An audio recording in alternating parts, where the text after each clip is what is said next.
When Hillary Clinton lost the nomination to Barack Obama in 2008, this is what she said. Although we weren't able to shatter that highest, hardest glass ceiling this time, thanks to you, it's got about 18 million cracks in it.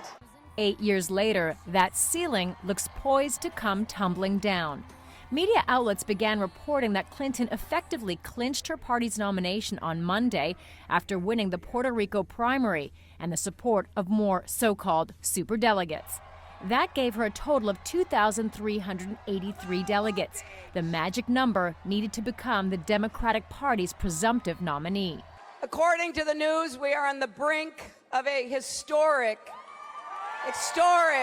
unprecedented moment. Rival Bernie Sanders thinks she does, insisting superdelegates could still switch to his side. He may be right on that point.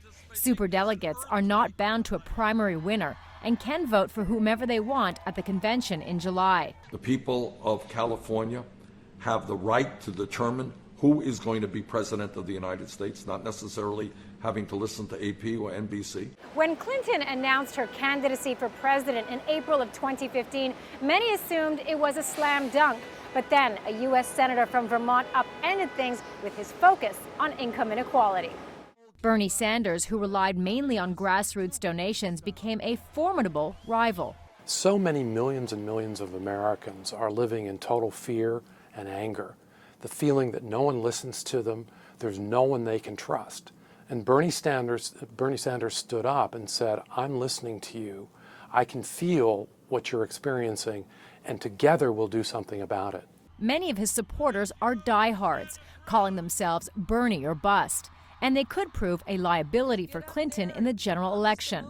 A poll earlier this month found that 25% of Sanders' supporters said they would not support Clinton against Republican nominee Donald Trump. With Clinton now the likely Democratic winner, Sanders' next move is unclear. But political analyst Peter Emerson believes he'll campaign until the convention in July, which could keep the pressure on Clinton. She's going to have to continue to find a way to keep the Bernie Sanders supporters and Bernie Sanders inside the party, inside the circle. Because the minute they go outside, then that's a critical loss.